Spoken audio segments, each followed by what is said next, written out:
Welcome back to Streamline Entertainment. It's your boy Marvin. I'm going to do a video on what is depression. I think it's um, a topic a lot of people who's been through it sometimes don't want to talk about it, or it's very, very emotional for them because I think for people who hadn't had it or don't understand it, I think this is a good video.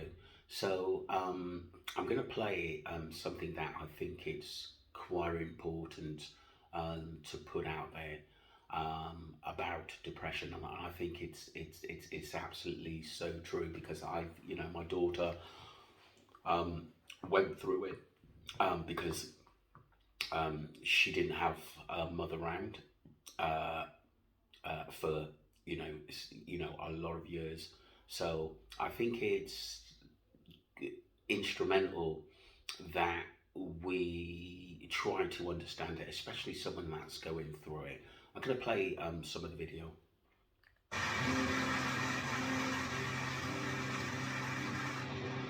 Depression is a disorder that afflicts over 10% of the world's population, but we as a society know little about it. Stereotypes tell us that depressed people are weak, unless they happen to be a tortured artist. It can be difficult to understand depression because it's invisible. It's a disorder defined by thoughts, behaviors, and feelings, rather than obvious symptoms like vomiting, rashes, or fever. Those who have experienced depression are all too familiar with comments from misguided friends such as snap out of it or just get up and do something. Even those with depression might have a hard time understanding what they are experiencing, and they often blame themselves for not being able to snap out of it. That's a good point because I think sometimes we don't always basically understand what people are actually going through at that absolutely moment.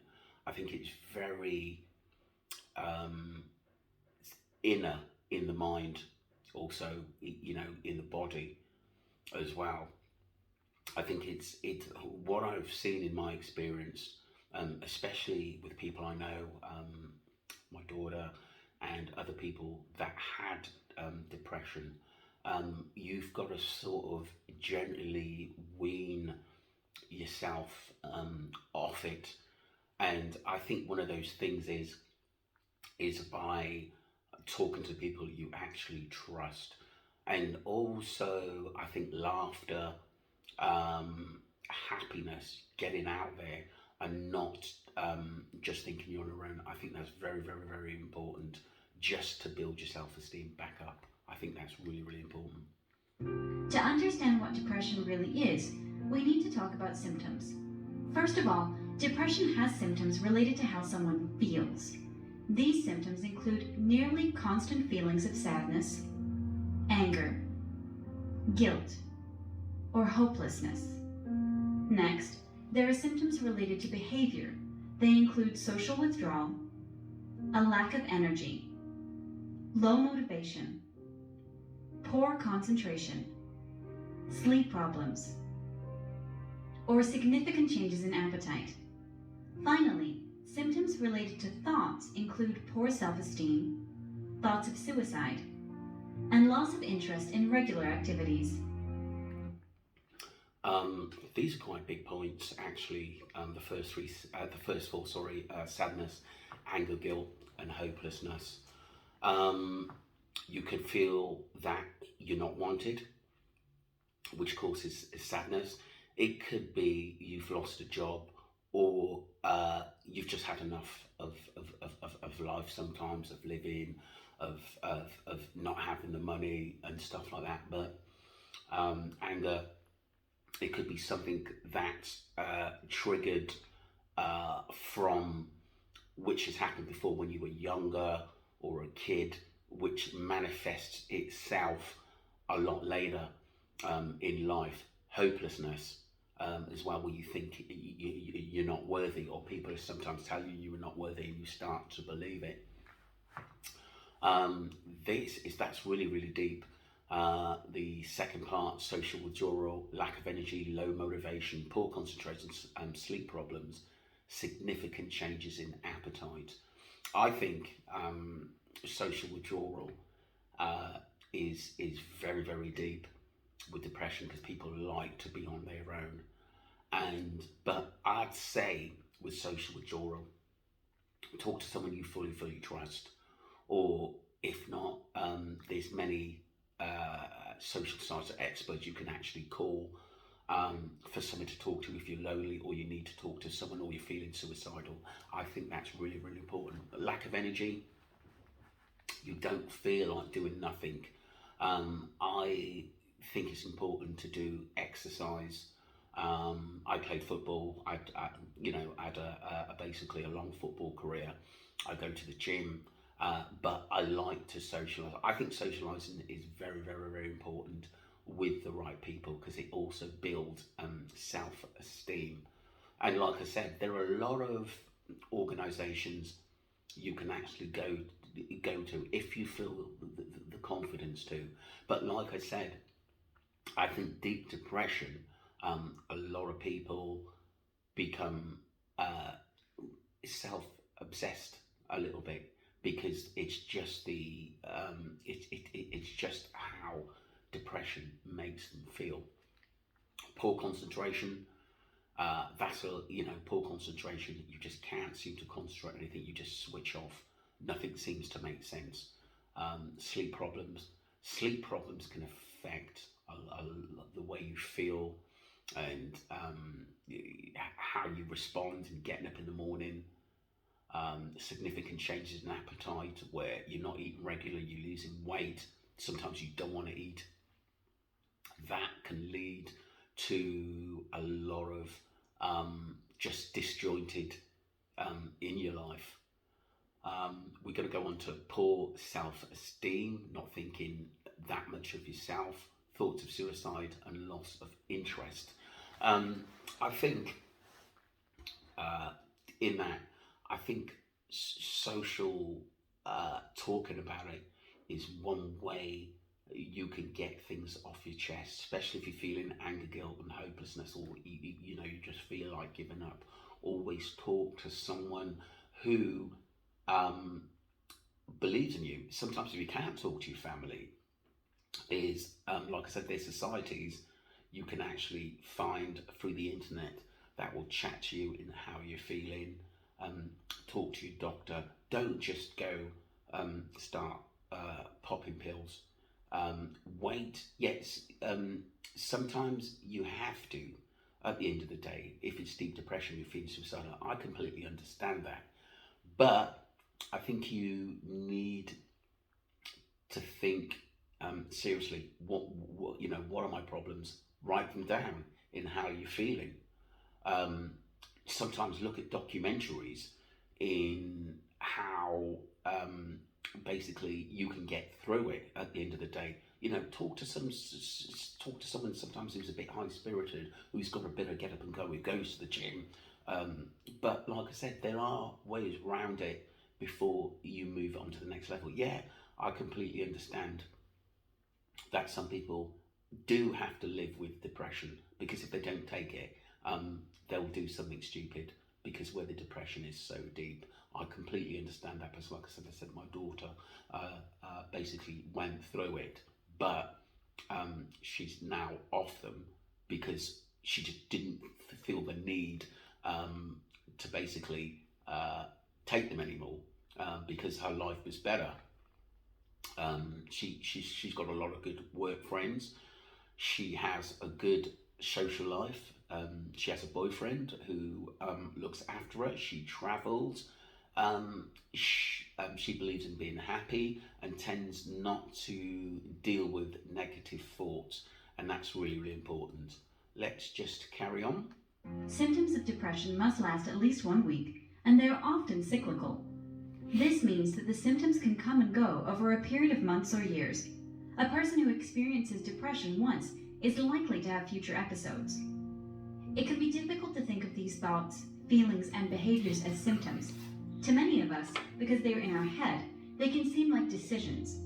It can seem like someone who is depressed has chosen to be lazy and sleep all day, or they have decided to stop spending time with friends because they have a bad attitude. But remember, what's in our head isn't imaginary. Our thoughts, feelings, and behaviors are influenced by a complex series of chemicals in our brains. The exact causes of depression are poorly understood, but we have an idea of factors that influence the illness. We know that changes to hormones in the brain, called neurotransmitters, can have a major effect on depression. Many medications used in the treatment of depression work by increasing the levels of these neurotransmitters. We also know that genetics play an important role in depression. People who have a family history of depression are more likely to experience the disorder. Just because your parents had depression doesn't mean you necessarily will, but the chances are greater. Finally, we know that environmental factors play a role in depression. Living in poverty, experiencing a traumatic event, or other stressful situations may trigger the... We'll be talking about like traumatic events. It could be someone dying. It could be a relationship which you've parted ways on bad terms, and you can get over it. There's lots of things that can actually trigger it. But again, I think that my first viewpoint is write things down that make you feel depressed. Why are you feeling angry? Are you feeling wanted? What triggered it? Try and get that main thoughts, and then you can seek professional help in triggering it. I always believe to talk to someone who you're close to and you trust first, and explain it, because like I said, I think when you've got a few things off your chest, I'm not saying it's going to cure it, but once you've got a few things off your chest, it does help, and then you can go from A to B. Yeah, everyone goes through bad times, a death in the family, a breakup, financial problems, but try and see a positive way through. Thinking positively does help. It's not always easy, but you have to sometimes think of a way out of it at the end of the day. Do you know what I mean? Because things can go bad before they go good again. It's just a part of life. I did make a few notes on depression. Feeling of severe despondency, dejection, self-doubt, and dejection. Like I said, you have to write things down why you're feeling that way. You know, what's made you angry, why you feel dejected, why you feel not wanted, why you so fed up. There's always someone, like I said, that can help you from feeling so down and dejected and not wanted. You know, you do always say at the end of the day, if you're suffering from depression, always talk to someone that's close to you. Let them know it's private and you don't want it to go anywhere else, because it may just be you're just going through that for a couple of weeks, and then you snap out of it. But obviously, if it goes deeper than that, where you feel like committing suicide, you're not wanted, definitely go and see your doctor. But definitely talk to a lot of professional people. See if there's any groups you can join just to get out of the house and stuff, or to better yourself, any courses you can do if you're not working and you're just sat at home and you're getting more depressed. There's gyms, there's sports centres, there's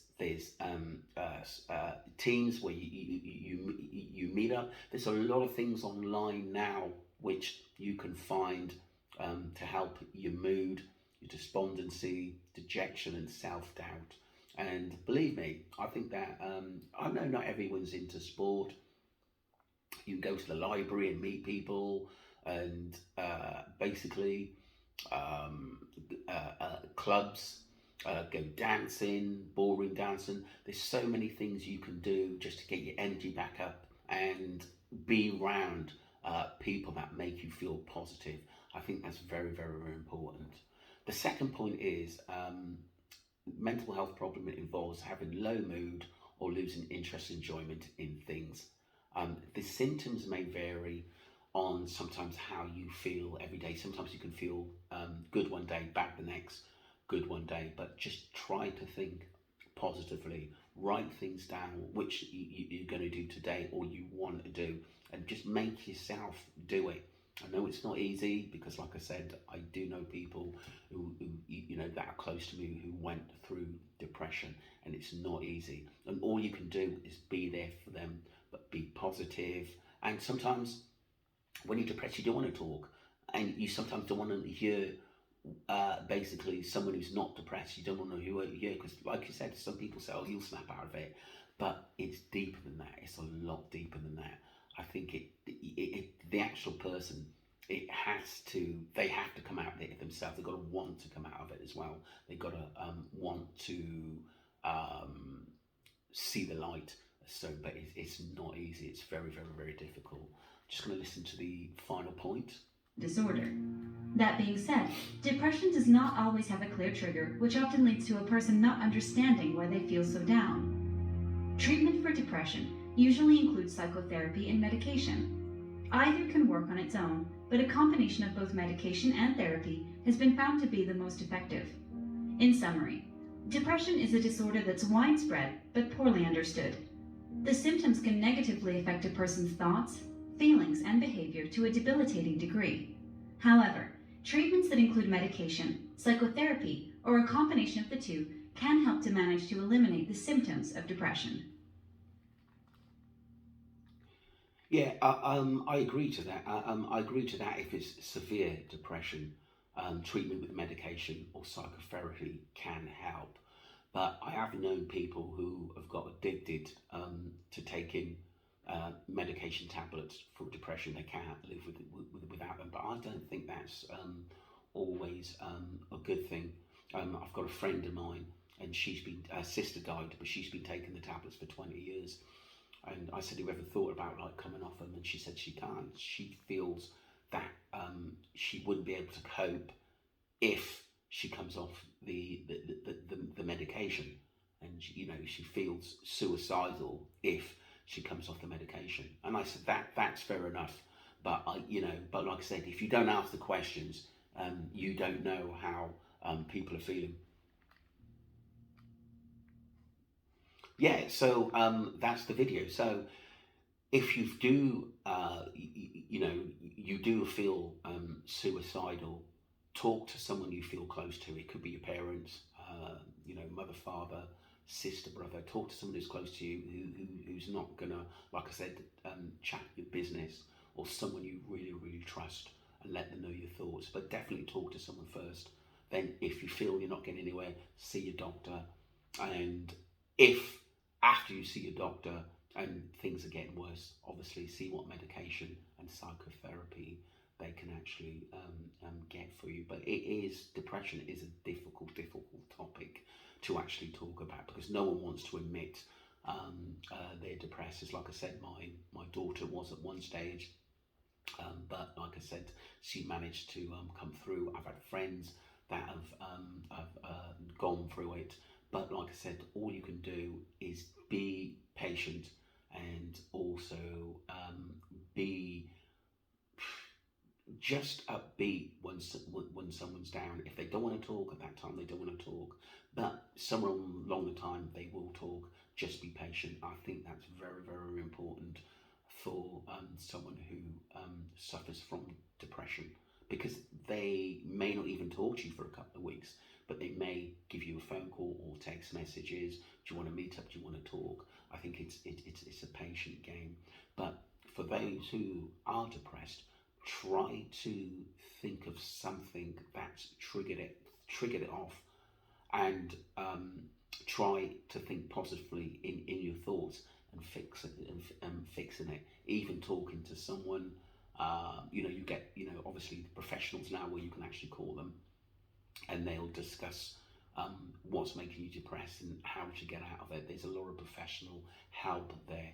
But the thing is, talk to positive people that are gonna build you. But like I said, you can turn it around if you really, really want to. But I hope that was basically something on depression. But like I said, it does go a lot deeper than I thought, even. But like I said, but all it is, it's just learning to understand it. Don't forget to subscribe to Streamline Entertainment, and I'll have more videos coming soon. Okay, thank you. Take care.